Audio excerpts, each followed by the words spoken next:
एक लड़की को अच्छा सा नौकरी का ऑफर मिलता है और उस नौकरी को प्राप्त करने के लिए वह लड़की अपने होम टाउन से ट्रेन पकड़कर सीधा देश की राजधानी दिल्ली में जाती है। दिल्ली में जब वह जाती है तो उस नौकरी को पाने के लिए उसे एक ऑफिस में जाकर इंटरव्यू देना पड़ता है। और जब वह लड़की इंटरव्यू के लिए ऑफिस में बैठी होती है तब वहीं पर एक बुजुर्ग व्यक्ति यानी एक चपरासी पहुंचता है और पहुंचकर उसे कहता है, मैम आपके लिए चाय लेकर आऊं या कॉफी।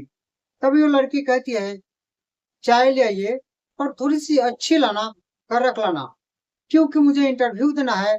समझ में नहीं आ रहा कि इंटरव्यू में क्या क्या पूछे जाएंगे, मुझे डर लग रहा है, इसलिए अच्छा लाना, कड़क लाना। वो व्यक्ति चला जाता है चाय बनाने और चाय बनाकर लाकर इस लड़की को देता है।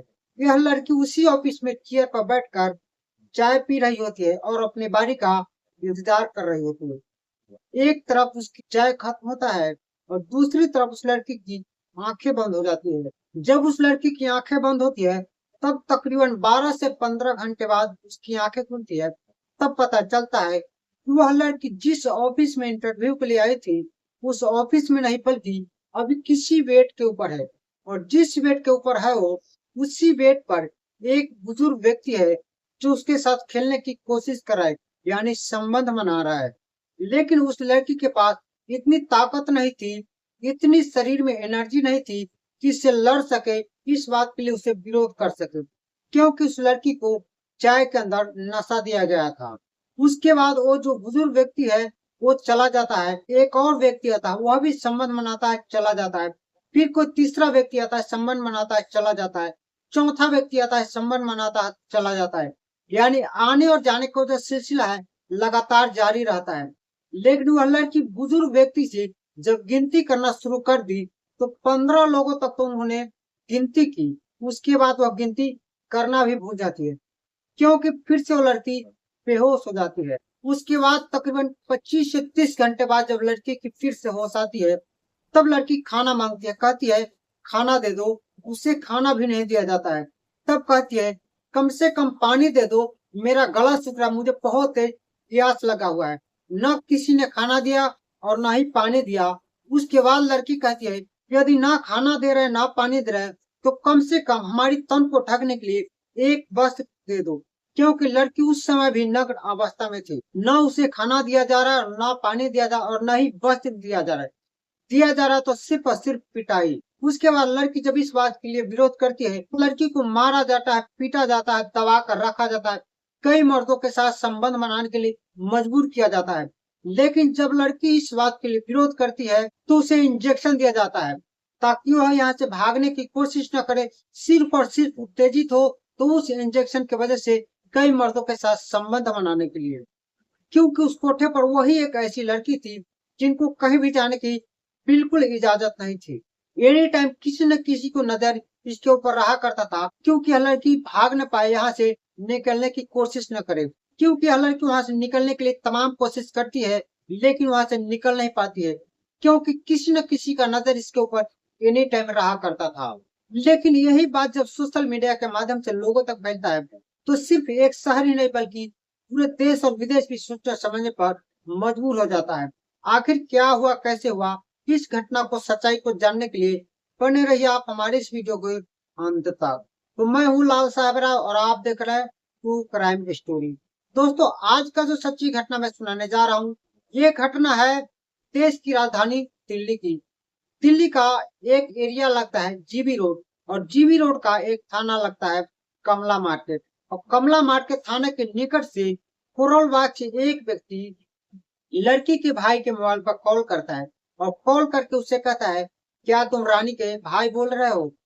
तो लड़का कहता है हाँ मैं रानी का भाई बोल रहा हूँ, आप कौन बोल रहे हो।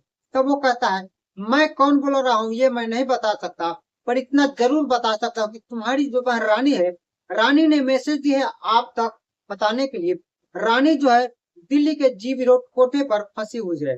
तब लड़की के भाई कहता है आप कौन बोल रहे हैं। तब वो कहता मैं कौन बोल रहा हूँ ये मैं नहीं बता सकता, क्योंकि मेरी मजबूरी है। मैं इससे पिछले 4 बार तुम्हारी बहन से मिल कर आया हूँ, उसके साथ वक्त बिता कर आया हूँ, मैं शर्मिंदा हूँ। बस वो व्यक्ति इतना बोलता है और फोन काट देता है।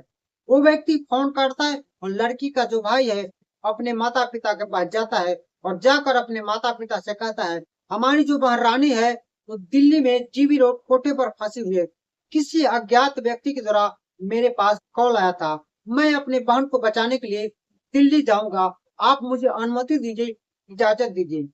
तब उसके माता पिता अपने बच्चे को समझाते हैं और समझाते हुए उसे दिल्ली जाने के लिए इजाजत देते हैं। लड़की के भाई अपने होम टाउन यानी कोलकाता से ट्रेन पकड़कर सीधा देश की राजधानी दिल्ली में जाता है और दिल्ली में जब उतरता है तो सबसे पहले उसी व्यक्ति के पास कॉल करता है जिसने इसके पास कॉल करके रानी के बारे में सूचना दिया था। उसके पास कॉल करता, उससे रिक्वेस्ट करता, गुहार लगाता और कहता है, आप एक बार हमें अपने पास बुलाइए।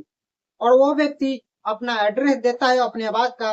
ये लड़की का भाई जो होता है उसके पास यानी उसके आवाज पे जाता है और जब उसके आवाज पे जाता है तब पता लगता है कि वो जो व्यक्ति इसके भाई के पास कॉल किया था वो व्यक्ति भी पश्चिम बंगाल का ही रहने वाला है और एक जो लड़की का भाई है ये भी पश्चिम बंगाल से ही दिल्ली गया था। उसके बाद में वो जो व्यक्ति है लड़की के भाई से सारी बातें बताता है और कहता है, तुम्हारी जो बहन है दिल्ली के जीबी रोड कोठे नंबर 68 पर फंसी हुई है, इसलिए अपनी बहन को बचाने के लिए कुछ ऐसी जल्दबाजी, ऐसा कदम न उठाना जो तुम्हारी बहन और तुम्हारे ऊपर कोई खतरा आ सके, क्योंकि कोठे से निकलना सिर्फ मुश्किल ही नहीं बल्कि नामुमकिन हो जाता है। इसलिए कोई भी कदम उठाना, कुछ भी करना तो सोच समझ कर करना। उसके बाद लड़की के भाई सारी बातें सुनता, सुनने के बाद में दिल्ली के जीबी रोड कोठा नंबर 68 की तलाश करता है। उसके बाद एक कोठे नंबर 68 पे जाता है और जब कोठे पर वहां जाता है किसी भी लड़की को चुनाव करने से पहले एक मैनेजर से मिलना पड़ता है जो उस कोठे का मैनेजर होता है और उस कोठे के मैनेजर से मुलाकात करता है। कहता है, मुझे वक्त बिताना है, किसी लड़की के साथ रुकना है, थोड़ी देर के लिए टाइम पास करना है। तो बहुत सारे लड़के इसे दिखाया जाता है। तब ये लड़का कहता, मुझे ये लड़की पसंद नहीं है, मुझे वो लड़की पसंद नहीं है, कोई अच्छी सी लड़की है तो दिखाइए। तब पीछे से एक आवाज आती है, उस मैनेजर को बोला जाता है कि अभी अभी 2 महीने पहले जो लड़की आई है रानी, उसे दिखा दीजिए, हो सकता है कि रानी को पसंद कर ले। तब जो मैनेजर होता है वो कहता है, रानी किसी और ग्राहक के साथ है। रानी के साथ यदि आपको वक्त बिताना है तो रानी के लिए आपको वेट करने पड़ेंगे, रुकने पड़ेंगे। तब ये जो लड़के का भाई होता है वो कहता है, यदि रानी के लिए मुझे वेट करने पड़ेंगे तो कोई बात नहीं है, कोई जल्दबाजी नहीं है, मैं उसके लिए वेट कर सकता हूँ। तब वो जो मैनेजर होती है वो कहती है, यदि तुम रानी के लिए ही वेट कर सकते हो तो रानी के लिए आपको ज्यादा पैसे देने पड़ेंगे, क्योंकि और लड़कियों से ज्यादा सुंदर रानी है, इसलिए रानी की रेट ज्यादा लगेगा। तब ये जो लड़की का भाई होता है कहता है, यदि ऐसी बात है कि वो ज्यादा सुंदर है तो मुझे उसी के साथ वक्त बिताना है। उसके बाद ये वेट करने लगता है। रानी जो होती है किसी और ग्राहक के साथ अंदर होती है, लेकिन वो जो आदमी अंदर होता है उसका जब समय सीमा खत्म होता है तब वो आदमी गेट खोलकर गेट से निकल कर चला जाता है। रानी जब निकलती है तो जैसे भाई रानी को देखता है, आंखों ही आंखों में रानी देखकर शर्माने लगती, कुछ बोलती उससे पहले ये जो भाई होता है रानी को देखता है और देखने के बाद में उससे कहता है कि बस मुझे यही लड़की चाहिए। उस लड़की को लेकर गेट के अंदर यानी रूम के अंदर चला जाता है और जब अंदर जाता है तो अपनी बहन को सीने से लगाकर भाई रोने लगता है और बहन अपने भाई को सीने से लगाकर रोने लगता है। उसके बाद बहन अपनी भाई को मुंह दबाती है ताकि इनकी जो रोने की आवाज है वो बाहर न जाए और भाई अपने बहन की मुंह दबाती है क्योंकि इनकी जो रोने की आवाज है बाहर न जाए, क्योंकि इनकी जो रोने की आवाज है यदि शायद बाहर जाता तो भाई और बहन दोनों के लिए बहुत बड़ा अनर्थ हो सकता था, इनका जान खतरे में पड़ सकता था। इसलिए भाई और बहन दोनों एक दूसरे को मुंह बंद करते हैं और चुप कराने की कोशिश करते हैं। इसी बीच इनका जो अंदर रहने का समय सीमा होता है वो समय सीमा खत्म होता है, क्योंकि किसी भी लड़की के साथ वक्त बिताने के लिए एक समय सीमा तय किया जाता है। उस समय सीमा से अधिक आप किसी भी लड़के के साथ नहीं रह सकते हैं। इसलिए जब इनका समय सीमा खत्म हो जाता है तब जो गेट के बाहर से जो मैनेजर होता है वो मैनेजर इनको आवाज लगाने लगता, कहता है, आप अंदर इतनी देर से कर क्या रहे हो, आपका जो समय सीमा है वो खत्म हो गया है, आप जल्दी बाहर निकलो। तब लड़की के भाई कहता है, बस थोड़ी देर में आ रहा हूँ। वो कहता है, यदि अभी के अभी आप बाहर नहीं आए, इससे अब 2 मिनट भी समय ज्यादा लगा है तो आपको और अधिक पैसे देने पड़ेंगे, यानी आपने जितने पैसे दिए हैं उससे आपको डबल पैसे देने पड़ेंगे। तब अंदर से लड़के का भाई कहता है, कोई बात नहीं, यदि डबल पैसे भी देने पड़ेंगे तो मैं आपको डबल पैसे भी दे दूंगा, पर थोड़ी देर इस लड़की के साथ और वक्त बिताना है। उसके बाद भाई अपनी बहन से सारी बातें पूछता है और तब कहानी यहाँ से शुरू होती है। बहन बताती है, यानी लड़की जिसका नाम रानी होता है। रानी जो नाम है एक काल्पनिक नाम है। रानी अपने ही शहर कोलकाता में एक मल्टीनेशनल कंपनी में ड्यूटी किया करती थी और उसी कंपनी में एक और लड़की ड्यूटी किया करती थी जिसका नाम था ज्योत्सना। ज्योत्सना और रानी दोनों फ्रेंड थी, सहेली थी। ज्योत्सना और रानी कहीं भी जाती तो दोनों एक साथ जाती, एक साथ बातचीत करती। इसलिए ज्योत्सना एक दिन रो रही थी, बिलख रही थी। तब ये जो रानी होती है, रानी उससे पूछती है, आप क्यों रो रही है, क्या बात है? तब जो ज्योत्सना होती है वो बताती है, कहती है, मैं इतनी नसीब की छोटी हूँ जो मैं चाह कर भी खुशी को प्राप्त नहीं कर सकता।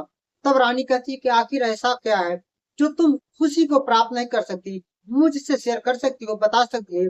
तब वो लड़की कहती है, देश की राजधानी दिल्ली से हमारे लिए एक नौकरी का अच्छा सा ऑफर है, लेकिन मेरे माता और पिता यानी मेरे मम्मी और पापा वहां जाने देने से इनकार करते हैं, जाने देना ही नहीं चाहते हैं। तब रानी कहती है, आप यहाँ कितना कमा लेती हो? तब वो लड़की कहती है, तकरीबन यहाँ 35 से 40 हजार का महीने कमा लेती हूँ, लेकिन वहां जो नौकरी का ऑफर है स्टार्टिंग में 1 लाख रुपए है, लेकिन जैसे जैसे वक्त गुजरेगा, जैसे समय आगे निकलेगा, ये तनख्वाहें भी बढ़ सकती है। इसी बात के चिंता में वह रो रही थी। तब रानी कहती कि ऐसा करो, यदि आपके माता पिता जाने नहीं देना चाहते हैं तो आप वहां मुझे भिजवा दो, हो सकता है कि मैं अपने माता पिता से कहकर वहां चली जाऊंगी। तब ज्योत्सना कहती कि ठीक है, तुम तैयार हो जाओ। जब रानी वहां जाने के लिए तैयार होती है तब 8 जून 2019 को राम जानक व्यक्ति के नाम सीधा दिल्ली जाती है। जब दिल्ली जाती है तो सीधा उसे कोठे पर भेज दिया जाता है और जब रानी कोठे पर रहने लगती है, तमाम कोशिश करती है निकलने की, उसकी सारे रास्ताएं जब बंद हो जाती है तब वहां ग्राहक की सेवा करने लगती है, यानी उसी कोठे पर और लड़कियों के साथ रहने लगती है। और उसी में एक व्यक्ति पहुंचता है और वो व्यक्ति इससे पहले भी 3-4 बार उस कोठे पर गया था और वो व्यक्ति जब भी कोठे पर जाता तो इसी लड़की को पसंद करता, इसी लड़के के पास वक्त बिताता, क्योंकि ये जो लड़की थी पश्चिम बंगाल के रहने वाली थी और वो जो लड़का था यानी जो कोरोल बाग से आया था वह भी पश्चिम बंगाल का ही रहने वाला था। इसलिए ये लड़की का लैंग्वेज और उनका लैंग्वेज जो दोनों का भाषा था बांग्ला भाषा था, इसलिए दोनों को बातचीत करने में सहूलियत होती थी, आसानी होती थी। इसलिए ये लड़का जब भी कोठे पर जाता तो रानी के पास ही जाया करता। तब एक दिन तब ये रानी कहती है कि आप हमारे भाई को एक कॉल कर दीजिए। जब कॉल करने की बातें आती है तब जो ग्राहक होता है वो कॉल करने से इनकार कर जाता है, कहता है, तुम जो अभी हो ये दिल्ली के जीबी रोड कोठे पर हो, मैं ऐसा नहीं कर सकता। यदि मैं तेरे भाई को पास कॉल करूं और इन लोगों को पता चल जाए कि मैं कॉल किया हूं तो ये लोग मुझे क्षति पहुंचा सकते हैं, नुकसान पहुंचा सकते हैं, हो सकता है कि मेरे लिए बहुत बड़ा खतरा भी हो सकता है, इसलिए मैं कॉल नहीं कर सकता। लेकिन जब न कॉल करने को तैयार होते हैं तब वह लड़की पैर पकड़ लेती, कहती है, प्लीज एक बार मेरे भाई को कॉल कर दीजिए। तो वो व्यक्ति वहां से निकलता है और निकलने के बाद में अपने आवाज पर जाता है और जाकर उस लड़की के साथ किए गए वादा को निभाता है, यानी लड़की के भाई के पास कॉल कर देता है। जब ये सारी बातें लड़की के भाई सुनता है तो भाई सोचने समझने पर मजबूर हो जाता है और वो समझ नहीं पाता कि आखिर बहन को यहाँ से कैसे निकाला जाए, क्योंकि कोलकाता से जो दिल्ली गया था वो दिल्ली शहर इसके लिए अजनबी शहर था।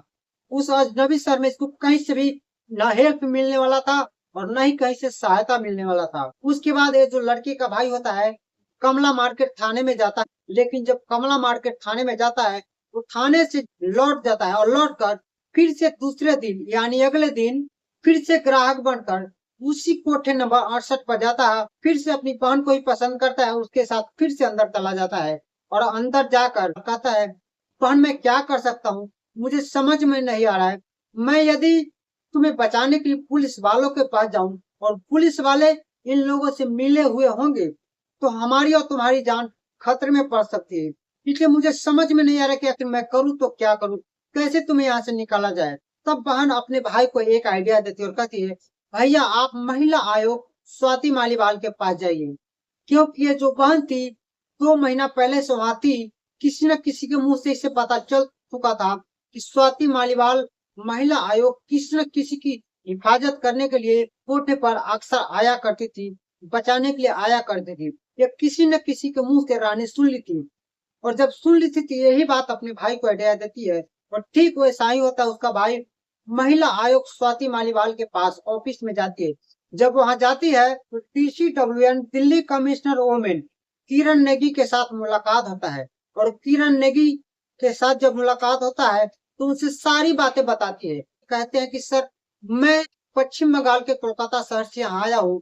मेरी बहन दिल्ली के जीबी रोड कोठे नंबर 68 पर फंसी हुई है। मेरी मदद किया जाए, मैं मजबूर हूँ, मेरा इस शहर में कोई देख रेख करने वाला नहीं है। उसके बाद किरण नेगी अपने सीनियर अफसर यानी स्वाति मालीवाल के पास कॉल करती है, और स्वाति मालीवाल के पास कॉल करके ये सारी बातें बताती है और कहती है एक लड़की है जो पश्चिम बंगाल का है, उसे नौकरी की झांसे देकर यहाँ लाया गया है। वो जीबी रोड कोठे नंबर 68 का है। इसमें कोई संदेह नहीं है, ये लड़की का जो भाई है मेरे पास बैठा हुआ है, इसकी मदद करनी चाहिए, इसकी हेल्प की जरूरत है। जैसे सारी बातें किरण नेगी स्वाति मालीवाल अपने सीनियर अफसर से बताती है, तब स्वाति मालीवाल TCP मनदीप सिंह रंधावा को कॉल करती है, और मनदीप सिंह रंधावा को कॉल करके सारी बातें बताती है। तो जब मनदीप सिंह रंधावा को सारी बातें बताया जाता है, तब मनदीप सिंह रंधावा एक डेट बनाते हैं, जो डेट होता है 9 अगस्त 2019। तब तक लड़की का जो भाई होता है उसे वहीं पर रहने के लिए कहा जाता है। और ठीक वो समय आता है, वक्त आता है, लड़की को भाई से किरण नेगी स्वाति मालीवाल मनदीप सिंह रंधावा की तरफ से लड़की को भाई को बताया जाता है कि तुम फिर से ग्राहक बनकर अपने बहन के पास जाओगे, और जब तक पुलिस की टीम वहां नहीं पहुंच जाए तब तक तुम अपने बहन के साथ ही रहोगे, एक ही कमरा में रहोगे, उसके पास ही रहोगे, ताकि हम तुम्हारी मदद करने में सफल हो सके। ठीक वैसा ही होता है, भाई तीसरी बार ग्राहक बनकर उस कोठे पर जाता है, और तीसरी बार जब जाता है तो फिर से अपनी बहन को ही पसंद करता है, और पसंद करने के बाद उसके बाद अंदर चला जाता है। और जब अंदर चला जाता है तो कुछ ही देर में मनदीप सिंह रंधावा, किरण नेगी, स्वाति मालीवाल के समेत अन्य कई अधिकारी पुलिस के टीम वहां पहुंचते हैं। और कोठे नंबर 68 को जब रेड किया जाता है तो भाई और बहन दोनों एक ही कमरे से बरामद किया जाता है। उसके बाद जिन जिन का इस लड़की को यहाँ तक पहुंचाने में हाथ था, उनका और जिन कोठे का जो मैनेजर है, उनके ऊपर दफा 370, 376, 109, 34 के तहत गंभीर धारा में मुकदमा दर्ज करके इन सबों को जेल भेज दिया जाता है। और ये लड़की जब 8 जून 2019 को ये कहकर निकली थी कि मुझे नौकरी करने के लिए दिल्ली में जाना है, और जब 10 जून को इसकी मोबाइल स्विच ऑफ हो गई थी तो इसके घर वालों की तरफ से वहां के पुलिस थाने में भी FIR दर्ज किया गया था। उसके बाद में किरण नेगी, स्वाति मालीवाल, मनदीप सिंह रंधावा समेत जमकर पुलिस के टीम को तारीफ होने लगती है। तो दोस्तों, इस पूरी घटनाक्रम को सुनाने का मेरा उद्देश्य ये नहीं है किसी को परेशान करना, किसी को दिल दुखाना, बल्कि आपको सचेत करना, आपको जागरूक करना। बाकी इस विषय में आप क्या सोचते हैं, अपना राय हमें कमेंट बॉक्स में जरूर बताइएगा। फिर मिलता है किसी नेक्स्ट वीडियो में, तब तक ले अपना ख्याल अवश्य रखें।